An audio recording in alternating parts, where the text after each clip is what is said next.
food. So thank you very much, Dalen. And please, I hope you can enjoy the talk. Thank you, Doc. I want to thank the Finance and Investment Committee.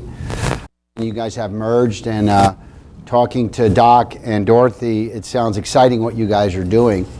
So yeah, I'd love to sort of integrate into that process. Today, I'm going to talk about everything you ever knew about investing and maybe looking at it a little differently, sort of out of the box, if you will. The interesting thing is you guys, I originally was going to speak about the history of banks. So why as a hedge fund manager want to talk about the history of banks? It's funny, because I think it's actually all tied together to really try to find the truth in everything, whether it's banking, whether it's healthcare, or whether it's investing. Because once you find the truth, then you could actually make the right decisions. So let's start down that journey and let's see what we can figure out. I want to start with several premises, or what I would like to call proofs. And the first proof is the great invention of mankind is compound interest. Actually, Einstein is known to say that he is credited with that quote. And of course, he's a man that invented relativity, and he was one of the brilliant minds of the 20th century, but yet he feels that compound interest is the greatest invention of mankind. Proof number two is over the long term, markets have gone up. So just buy good quality stocks and retire comfortably. Invest for the long term. Don't worry about market crashes. Just systematic risk, just buy and hold. So we're going to look at that. Our third proof is the best way to achieve financial success is with a well-diversified portfolio. And so we're going to look at that proof, proof number three. Proof number four is using derivatives to manage money is risky. The famous quote by Warren Buffett is derivatives are weapons of financial mass destruction. And I'm sure that many people have heard that statement.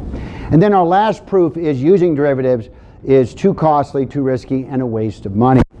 So let's just start down this road of looking at these proofs. Ignorance is not the absence of knowledge, it's the illusion of knowledge. So what am I talking about? First, let's talk about Dr. Einstein. Let's examine what he's talking about. Well, we all learned maybe in 6th grade or maybe in 11th grade that money grows exponentially, like a snowball rolling downhill. If I invest $100,000, that compounds at a rate of return, let's say at 14%, then my money is going to double every 5 years. We call that the rule of 72s, and I'm sure everybody in here understands that. And so I could have a client walk in our office, and a client can say, well, when do you retire? And he might say, I retire in 20. I ask, what kind of return are you making on your money? And he might say 10%. I could quickly say, okay, money doubles every 7 years at 10%. His 100,000 is going to be worth 200, 400, 800,000. So very quickly I could put that in my head and he could think I'm a genius. But it's just using the rule of 72. So anyway, that is really what Dr. Einstein is talking about. That's when he says compound interest is an amazing, amazing thing. And that makes sense. It does make sense. But I think what Dr. Einstein didn't think about is that when you do lose money, you have the total opposite effect. And that opposite effect is when you lose money, you've got to make 100% to get back to break even. So the problem with that is when you lose a little bit more than half your money, the losses grow exponentially. Compound interest is wonderful, but negative compound interest is actually worse. And you could really destroy wealth. It's interesting because I see on the TV all the time, I see reverse mortgages. And why you need a reverse mortgage?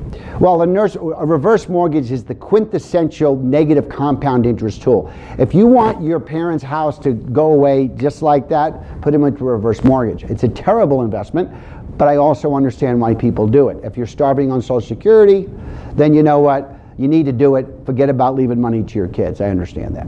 So anyway, there's Roy Neuberger, who actually used to run the Neuberger-Berman Fund. It actually was a very famous mutual fund back in the 80s. It was a Denver-based fund. He's since retired. The Neuberger-Berman funds were bought out by Oppenheimer. But he had three rules of investing. And his first rule was don't lose money. His second rule was don't lose money.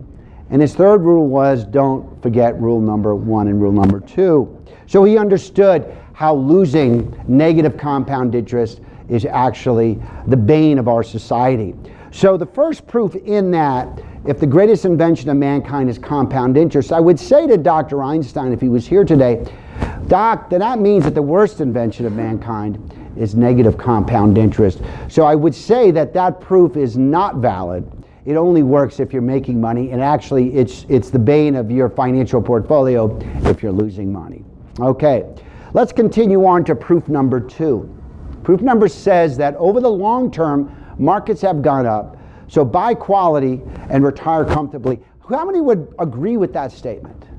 How many people, can I get a raise of hands? How many people? Come on, raise your hands, come on, we all learned this, come on. Over the long term, markets go up, come on, help me out here, guys. Yes, everybody, come on, raise your hands, of course.